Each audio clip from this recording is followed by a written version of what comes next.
बिस्मिल्लाहिर्रहमानिर्रहीम अस्सलाम वालेकुम। आज मैं आपके लिए बना रही हूँ आलू की कतलियाँ। बहुत ही आसान तरीके से बनती हैं। इसको बनाने के लिए ना अदरक लहसुन यूज़ करनी है और ना ही प्याज टमाटर। बहुत ही कम इंग्रेडिएंट से बनने वाली ये रेसिपी है और झटपट तैयार हो जाती है। बहुत ही मज़े की होती है। आप इसको नॉन चपाती के साथ खा सकते हैं, पराठे के साथ खा सकते हैं। आप एक बार बनाएंगे तो बार बार आपको बनाने का दिल करेगा। तो चलिए रेसिपी को बनाना स्टार्ट करते हैं। बिस्मिल्लाहिर्रहमानिर्रहीम। सबसे पहले हमने हाफ के जी आलू लिए हैं। इनको हमने गोल शेप में इस तरह की कतलियाँ काट ली थी। आपने ज़्यादा पतली भी नहीं करनी और ना ही ज़्यादा मोटी करनी है, बस इस साइज़ में आपने रखनी है। इनको हमने आधा घंटा भिगो दिया था नमक डाल के। उसके बाद हमने इनको ड्रेन कर लिया था और ड्राई कर लिया था आलू को। सबसे पहले हमने एक कढ़ाई लेनी है, आपने खुला बर्तन लेना है और उसमें आपने ऑयल ऐड करना है हाफ कप और साथ ही आपने ज़ीरा ऐड कर देना है 1 टीस्पून। ज़ीरे को आपने कड़कड़ा लेना है और उसके बाद साथ ही आपने आलू ऐड कर देने। एक बात ज़हन में रखिएगा कि आपने बर्तन थोड़ा खुला लेना है। इसीलिए मैंने बर्तन हाफ के जी आलू थे तो मैंने बर्तन बड़ा रखा है, क्योंकि छोटे बर्तन में आपकी कतलियाँ टूट सकती हैं और उस तरह से मज़ेदार नहीं बनती और ना ही अच्छी लुक आती है। हाई फ्लेम पे आपने इनको 8 से 10 मिनट तक अच्छे से डीप फ्राई कर लेना है। फ्लेम आपने हाई रखनी है ताकि ये आलू जो है पानी ना छोड़ें और ना ही ये स्टीम के साथ टूट जाएं। 10 मिनट हो चुके हैं तकरीबन।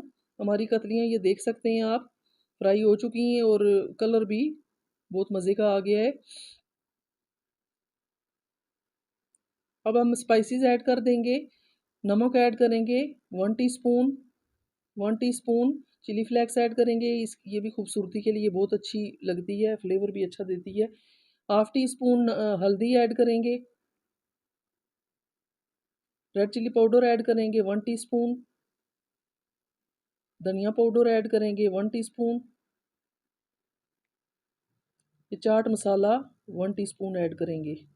अमचूर पाउडर है तो वो ऐड कर दें, वो नहीं है तो चाट मसाला। बस ये चंद एक मसाले जाएंगे। ये जो मसाले मैंने ऐड किए हैं ये ज़रूरी हैं, इसके अलावा कोई ज़रूरत नहीं है ऐड करने की। बहुत कम मसाले इसमें जाते हैं। अब मसालों को भी अच्छे से पका लेंगे हाई फ्लेम पे ही। 2 से 3 मिनट इनको पकाएंगे और मज़ीद 2 मिनट के लिए कवर कर देंगे। थोड़ा सा सॉफ्ट करेंगे आलू को। फ्लेम भी मीडियम कर देंगे। ये आप देख सकते हैं आलू की कतलियाँ हमारी तैयार हो चुकी हैं और मसाले भी हमारे पक चुके हैं।